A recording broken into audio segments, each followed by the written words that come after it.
What if I told you a single space rock could wipe out an entire country in seconds?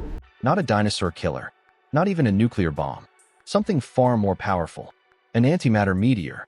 Every single day, Earth is bombarded by space debris. Tiny particles, no bigger than grains of sand, rain down constantly.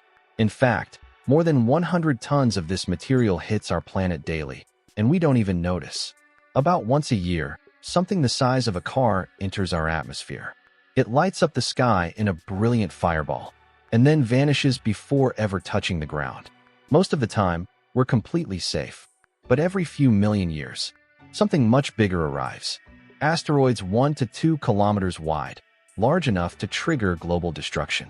The last time that happened, the dinosaurs paid the price.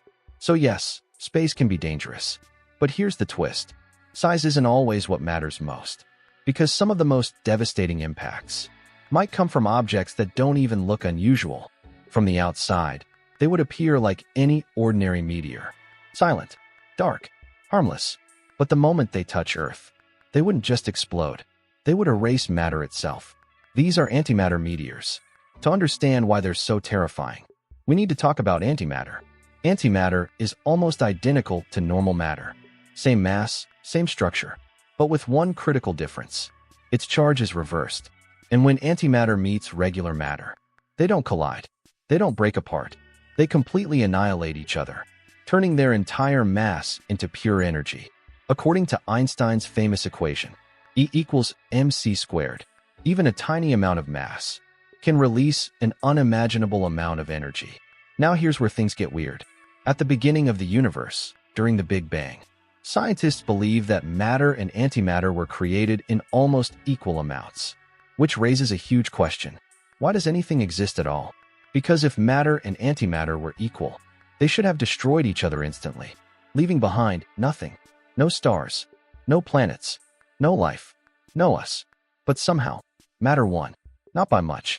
For every 1 billion antimatter particles, there were about 1 billion and 1 matter particles. That tiny imbalance is the reason the entire universe exists today. And to this day, scientists still don't fully understand why. Right now, antimatter is incredibly rare. We've only been able to create tiny amounts of it in the atmosphere. Sir, even hospitals use it in small doses for scans like positron emission tomography, but naturally occurring antimatter, almost non-existent. Or, at least, that's what we thought. Because there's a possibility, a very strange one, that entire regions of the universe could be made of antimatter. Stars, planets, even asteroids, all composed of the opposite form of matter. From a distance, these anti-stars would look completely normal. They would shine, burn, and behave just like any other star. But there's one giveaway. Whenever normal matter touches them, it would release intense bursts of gamma radiation. And interestingly, scientists have already found mysterious gamma ray sources in our galaxy that don't fully match known objects. Could these be antimatter stars? Maybe. And if antimatter stars exist, then antimatter asteroids, meteors, might exist too. Which leads to a terrifying question. What would happen if one came to Earth? So, what actually happens if an antimatter meteor heads toward Earth? First, it has to survive something that already destroys most space rocks. Our atmosphere. When a normal meteor enters the atmosphere, it compresses the air in front of it, heating up to extreme temperatures. That's what creates the glowing fireball we see streaking across the sky. But antimatter, it doesn't just burn, it reacts. Every single particle of air it touches, oxygen, nitrogen, gets instantly annihilated. And for every tiny bit of air destroyed, an equal amount of the meteor disappears too. But here's the terrifying part. That destruction releases energy. A lot of energy. Let's go back to Einstein's equation. E equals mc2. This tells us that mass turns directly into energy. So as the antimatter meteor falls, it's basically exploding the entire way down. Not in one blast, but in millions of tiny annihilations per second. Now imagine this. A meteor just a few meters wide, about the size of a small car. By the time it reaches lower atmosphere, most of it has already reacted with air.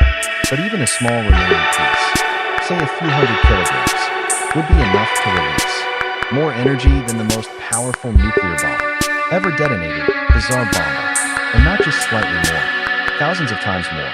If something like that hit Earth, the impact zone wouldn't just be destroyed, it would be vaporized. Cities would disappear instantly.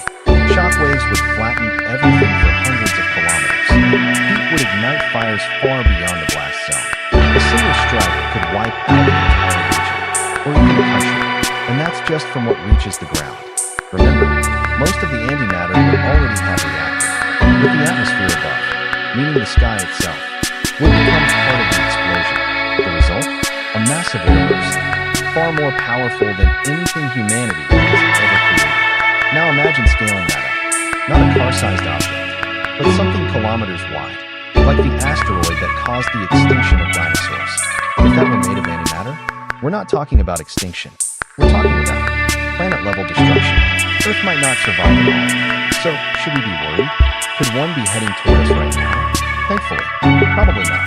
Because space isn't truly empty. Even in the vast darkness between the stars, there are tiny particles of dust floating around. For normal matter, that's nothing. But for antimatter, it's deadly. Every microscopic collision causes annihilation. Over time, this slowly eats away at any antimatter object. Scientists estimate that an antimatter asteroid wouldn't survive more than a few hundred years, traveling through space.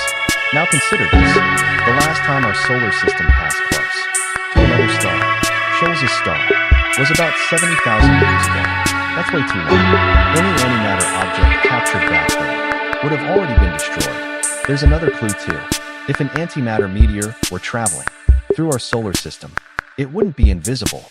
It would constantly interact with dust and gas, producing a trail of gamma radiation.